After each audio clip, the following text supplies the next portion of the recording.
إِنَّا أَعْطَيْنَاكَ الْكَوْثَرَ. We've given you the greatest, the most abundant good.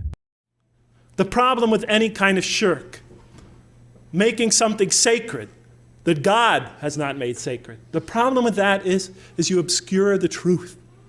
And you place a barrier between the truth and that person, and give them an excuse and a reason not to even consider your religion.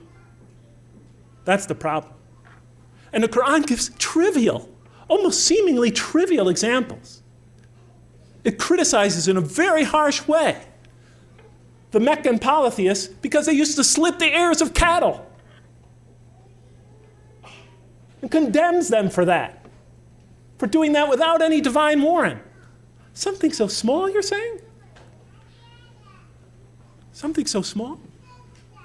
The problem is when you do that, maybe you think it's small, but later on for another person, that could be, give him a reason to dismiss your faith. Oh, look at that. Look what they do. Oh, I can't consider that religion. That can't be the truth. That's ridiculous.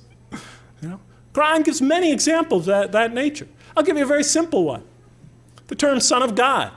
The Jews say Ezra is the son of God. The Christians say Jesus is the son of God. That is the saying with their mouths, imitating the statements of disbelievers of old, of deniers of old.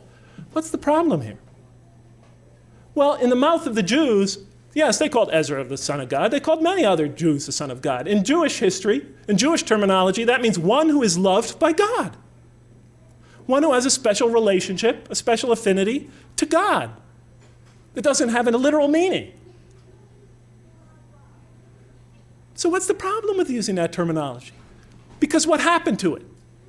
This terminology, which had no divine warrant, no explicit divine warrant, when it came to Christianity, began to be taken literally. Jesus is the Son of God. God the Son, second person of the Trinity. Do you know there are millions, tens of millions of people in the West that are now atheists and agnostics exactly because of that? They think the statement doesn't make sense.